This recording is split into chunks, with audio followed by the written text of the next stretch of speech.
Hi! Welcome back again to Brayla's channel. Nagbabalik po tayong muli para sa panibagong payout updates ng ating Social Pension Plus, ang pagbibigay din ng birthday cash gift at ang unclaimed payout sa iba't iba't lugar, kung saan at kailan ayan po ang ating ibabahagi sa inyo. But before po tayo mag-start sa ating topic, kung bago ka pa lang sa aking channel, please do kindly subscribe, like, and share na din sa ating mga kaibigan, kaanak o kapwa po nating pensioners, at please do share na din sa ating mga social media accounts para mas marami pa ang makaalam. With no further ado, let's begin na po sa ating topic. Good news! Local at national social pension, plus birthday cash gift at unclaimed payout para sa NCR at iba pang lugar as per schedule from May 6 hanggang 20. Nagbabalik pong muli ang inyong social pension payout para sa unang linggo ng May plus ang birthday cash gift distribution sa iba't ibang lugar. Kung isa ka sa naghihintay ng inyong payout ay tignan pong maigi ang bawat lugar, venue at oras ng inyong payout. Kung ready ka na, tara panoorin po natin.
Sa mga may katanungan o hinaing sa kanilang social pension at iba pang benepisyo, ay maaari po kayong makipag-ugnayan sa inyong mga barangay o OSCA office para sa agarang kasagutan.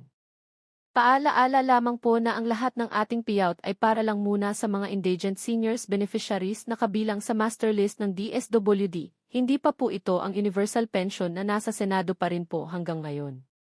That's it! Sa mga wala pa ring payout ay manatili lamang po kayong nakatutok sa aking channel para sa mga upcoming payout updates at iba pang informative videos na para po sa inyo. Marami pong salamat and God bless po sa lahat.